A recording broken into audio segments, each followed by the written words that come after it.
25 سال عمر تھی حضور علیہ السلام کی جب حضرت خدیجۃ الکبریٰ سے آپ کا نکاح ہوا۔ 40 سال کی عمر میں حضور پر پہلی وحی کا نزول ہوا۔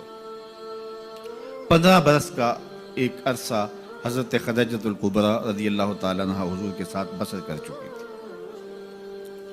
تو وحی کا نزول کوئی معمولی بات نہیں ہے۔ قرآن نے کہا کہ اگر یہ قرآن ہم پہاڑوں پہ نازل کرتے خشیت الہی سے وہ بھی ریزہ ریزہ ہو جاتے۔ یہ قرآن ہے اور یہ حضور کے قلب اطہر پہ نازل ہوا۔ اس کی کیفیات حضور نے محسوس کی تو واپس آئے تو فرمایا زملونی یا خدیجہ، مجھے چادر دو، میں سردی محسوس کر رہا ہوں۔ تو حضرت خدیجۃ الکبریٰ نے چادر اڑا دی۔ تو آقا کریم نے جو کیفیات گزری تھیں، جو حالات تھے، وہ اپنی زوجہ محترمہ کے سامنے رکھے کہ اس وقت میری پوزیشن، میری صورتحال یہ ہے۔ تو حضرت خدیجۃ الکبریٰ نے اس وقت تسلی دیتے ہوئے حضور علیہ السلام کو جو جملے کہے، ان جملوں پہ غور کیجیے۔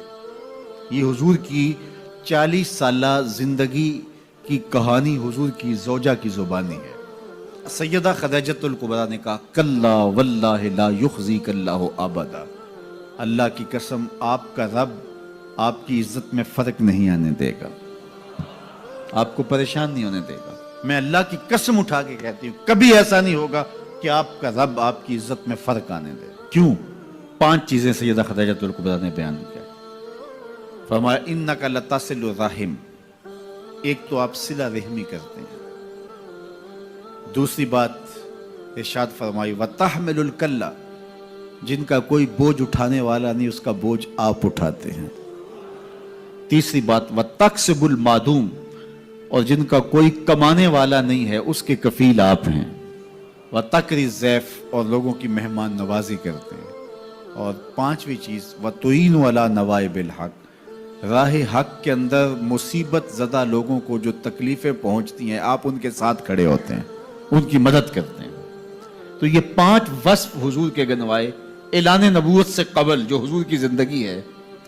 تو اب اس زندگی کا آپ عکس دیکھ سکتے ہیں، یہ آئینہ ہے جو سامنے رکھا حضرت خدیجۃ الکبریٰ رضی اللہ تعالیٰ عنہ نے۔ 5 چیزیں، انک لتصل الرحم، آپ صلہ رحمی کرتے ہیں۔ رشتہ داروں کے رویے تلخ کیوں نہ ہوں لیکن آپ کا رویہ خوبصورت ہوتا ہے۔ ابو لہب نے کیا کچھ نہیں کیا ہے، رشتے میں سکا چچا لگتا تھا، جو اذیتیں پہنچائی، جو تکلیفیں ہوئی، تو حضور علیہ السلام میں بطور رشتہ داری اس کو کوئی ایسی بات نہیں کی۔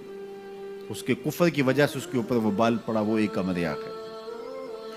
اور پھر لوگوں کے ساتھ جو رویے، حسن سلوک میرے اور آپ کے آقا مولا نے روا رکھا۔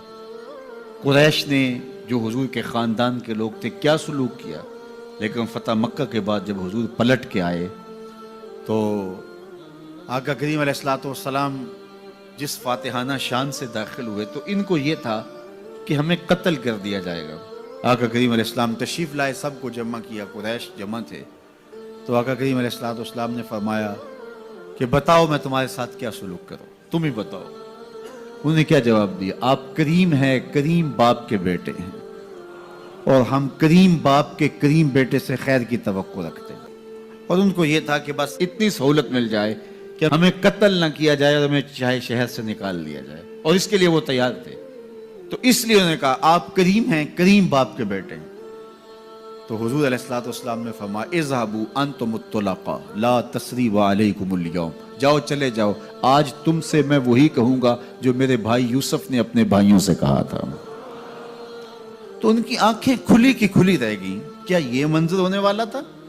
ہم نے کیا کیا؟ اجریاں ڈالی، کانٹے بچھائے، گڑھے کھودے، کوڑے پھینکے، اور کیا کچھ نہیں کیا۔ اور ان کا یہ رویہ، اللہ اکبر! تو یہ حضور علیہ السلام کی صلہ رحمی کی وہ مثال ہے کہ جو کائنات میں آپ کو کہیں اور نہیں ملے گی۔